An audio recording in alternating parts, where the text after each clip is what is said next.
جب امی ابا سیلاب کی نظر ہو گئے تو میرا ٹھکانہ چچا کا گھر بنا۔ چچا چچی نے ماں باپ کا پیار دیا کہ میں نے والدین کی کمی بھلا دی۔ کسی یتیم کو لاکھ پیار دیں، والدین کی بات ہی اور ہوتی ہے۔ بھری دنیا میں کوئی تو ایسا ہوگا جس کو میں اپنا کہہ سکوں گی اور جو ہر حال میں میرا ساتھ دینے والا ہوگا۔ میٹرک میں تھی کہ چچا چچی کو میرے بیاہ کی فکر لاحق ہو گئی۔ وہ ڈرتے تھے کہ اگر غلط جگہ بیاہ دیا تو لوگ ہمیں ہی الزام دیں گے۔ ان دنوں میرے لیے کافی اچھے رشتے آ رہے تھے، لیکن چاچی کسی نہ کسی وجہ سے انکار کر دیتی تھیں۔ پھر انہوں نے فیصلہ کیا کہ ہم سجیلا کو اپنی بہو بنا لیتے ہیں۔ گھر کی لڑکی گھر میں رہے گی اور ہم کو دعائیں دے گی۔ چچا کا بیٹا عبدالرحمان ان دنوں ٹریننگ کر رہا تھا۔ اس کا سلیکشن بطور آفیسر ہو چکا تھا۔ وہ 7ویں جماعت سے ہی اکیڈمی چلا گیا تھا۔ اس وجہ سے نہ تو میں اس سے مانوس تھی اور نہ وہ مجھ پر مہربان۔ اس کی عادت عجیب تھی۔ جب وہ چھٹیوں میں گھر آتا سب سے الگ تھلگ رہتا۔ بے حد سنجیدہ طبیعت کا مالک تھا۔ زیادہ تر اپنی پڑھائی میں مشغول رہتا۔ وہ اپنے والدین سے بھی کم بات کرتا تھا۔ وہ مجھ سے 10 برس بڑا تھا۔ ہمارے درمیان اتنی اجنبیت تھی کہ بات کرنا تو درکنار، میں اس کے سامنے بھی نہیں جاتی تھی۔ جب میں نے سنا کہ میری شادی عبدالرحمان سے ہو رہی ہے تو بہت گھبرا گئی۔ اسے بھی والدین کا فیصلہ پسند نہیں آیا۔ اس نے صاف انکار کر دیا، لیکن والدین نے بیٹے پر اس قدر دباؤ ڈالا کہ وہ پریشان ہو گیا۔ جو ہی ٹریننگ ختم ہوئی، چچا نے اس کی مرضی کی پرواہ کیے بغیر شادی کی تیاریاں شروع کر دیں۔ اس نے ماں سے کہا کہ تمہاری خاطر میں سہرا باندھ تو لوں گا، مگر سجیلا کو کوئی خوشی نہیں دے سکوں گا۔ شادی کی رسومات تک وہ خاموش رہا، لیکن جب رات کو میرے کمرے میں آیا اس نے میرا گھونگھٹ بھی نہیں اٹھایا۔ میں سیج پر دلہن بنی بیٹھی تھی اور لاکھوں اندیشے میرے دل میں تھے۔ اس نے کہا، پلیز اپنا گھونگھٹ خود اٹھا لو، میں ان تکلفات کو پسند نہیں کرتا۔ میں ساکن بیٹھی تھی، اب خود کو ذلیل محسوس کرنے لگی تھی۔ کیا میں چلاؤں؟ اس نے کہا تو میں سہم گئی اور جلدی سے گھونگھٹ اٹھا دیا۔ تبھی وہ سپاٹ لہجے میں بولا، سیدھے طریقے سے دوپٹہ اوڑھو اور میری بات غور سے سنو۔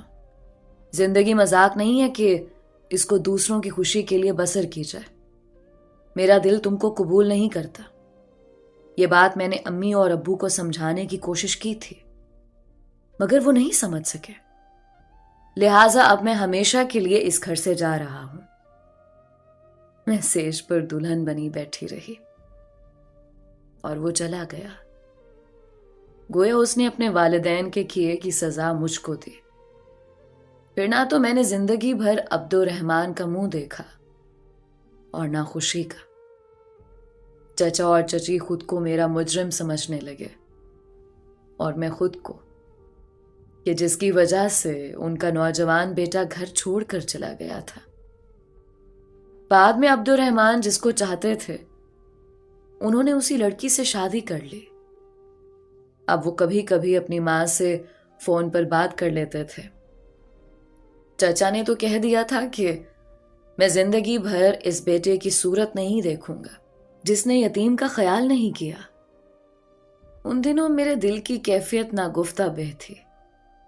لوگ آ کر افسوس کرتے، میں ٹکر ٹکر ان کو دیکھتی۔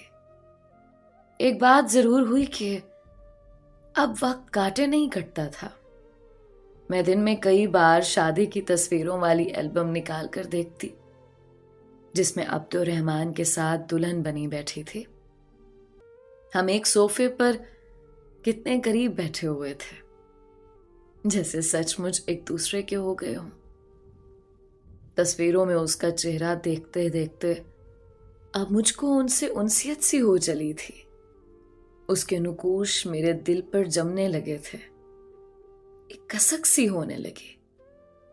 میں ہر سو اس کے نقوش ڈھونڈنے لگی، اور 4 برس یوں ہی گزر گئے۔ ایک روز دوپہر کے قریب در پر دستک ہوئی۔ میں صحن میں کھڑی تھی۔ دروازے کے قریب جا کر پوچھا، کون ہے؟ جواب ملا، آپ کی رجسٹری ہے، وصول کر لیجئے۔ تبھی چچی آ گئی۔ رجسٹری میرے نام تھی۔ سہاگن کہلائے بنا ہی طلاق نامہ بھی آ گیا۔ یوں ایک دلہن کی تشنگی و محرومی حسرتوں کی چادر اوڑھ کر سو گئی۔